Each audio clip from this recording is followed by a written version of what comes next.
बिस्मिल्लाहिर्रहमानिर्रहीम। अस्सलाम वालेकुम। उम्मीद करती हूँ आप सभी मानव सेहत की बेहतरीन हालतों में होंगे और जहाँ होंगे आप खुशहाल होंगे। तो आज मैं जो रेसिपी बना रही हूँ वो है चिकन कौरमा। टोटली सिंपल, इसमें कोई एक्स्ट्रा इंग्रेडिएंट्स जो है वो मैं नहीं डाल रही।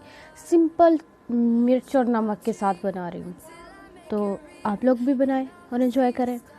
सबसे पहले जो है मैंने प्याज लिया है।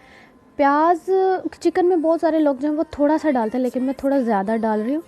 तो उसमें मैंने जो है 1 चम्मच लाल मिर्च, थोड़ी सी हल्दी और नमक, और चिकन जो था वो फ्रीज़ किया हुआ था, तो इसलिए मैंने चिकन जो है इसमें डाल के थोड़ा सा मैंने पानी डाल के इसको अब गलने के लिए रख देंगे।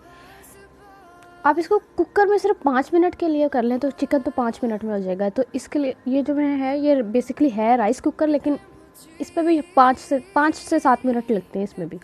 तो ये हो गया, गल गया चिकन भी और प्याज भी अच्छी तरह से गल गया। तो अब जो है इसमें मैं जो है 1 चम्मच जो है मैंने वो ना अदरक और लहसुन का पेस्ट जो वो डाल दिए। तो डाल के तो बस इसको 2 मिनट के लिए और जो है वो थोड़ा सा भून लेंगे।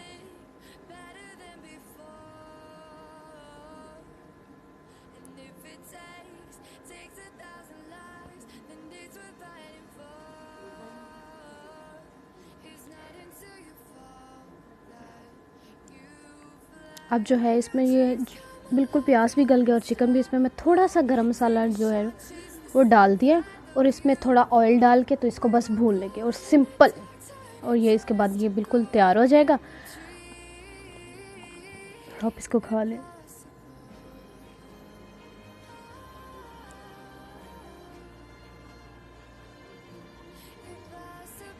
बहुत से लोग कहते हैं कि ज़्यादा प्याज अगर सालन में डाला जाए तो सालन जो है वो मीठा हो जाता है। बिल्कुल नहीं है, आप एक दफ़ा ट्राई करके देखें, ऐसा बहुत मज़े का बनेगा। दुआओं में याद रखें। अल्लाह हाफिज़।